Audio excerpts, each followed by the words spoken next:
ভাই রে ভাই, মানুষ কি বলবে, মানুষ কি বলবে, ওমা এটা করা যাবে না, মানুষ কি বলবে, ওমা ওটা করা যাবে না, মানুষ সমালোচনা করবে, এত মানুষ কি বলবে, মানুষ কি বলবে, এত মানুষের চিন্তা কেন? হ্যাঁ, মানুষ কি বলবে জানো? মানুষ যে তোমাদেরকে কি বলবে সেটা আমি বলে দিচ্ছি।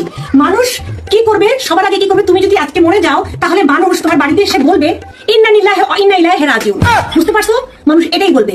তারপরে তোমার মৃত্যুর পর যখন 3-4 দিন যাবে, কোরআন খতম দেওয়া হবে, তোমার আত্মার মাগফিরাতের জন্য যখন আত্মীয় স্বজন সবাইকে দিয়ে দোয়া দুরূদ পড়ানো হবে, খাওয়া দাওয়ার আয়োজন করা হবে, তখন মানুষ কি বলবে জানো? এসে বলবে ওয়াও, মাংস রান্না তো সেই হয়েছে, আন্টি আমার বান্ধবীর জন্য একটু দিয়ে দেন, আমার ছেলের জন্য একটু গোস্ত দিয়ে দেন, সবকিছু ঠিক ছিল, দইটা একটু কম হয়েছে, আন্টি রান্নাটা কিন্তু খুব মজা হয়েছে, একটু ঝোলটা কম হয়েছে, কষানো বেশি হয়েছে। মানুষ এগুলো বলবে। বুঝতে পেরেছো তোমরা? অর্থাৎ মানুষ কি বললো সেটাতে কান্না দিয়ে নিজে কি করবা সেটা নিয়ে চিন্তা। মানুষ কি বলবে, মানুষ কি বলবে, মানুষ কি বলবে, মানুষের পরোয়া করা বাদ দাও, নিজে নিজে খুশি থাকো। মানুষ কি বলবে, মানুষ কি বলবে, মানুষ কি বলবে।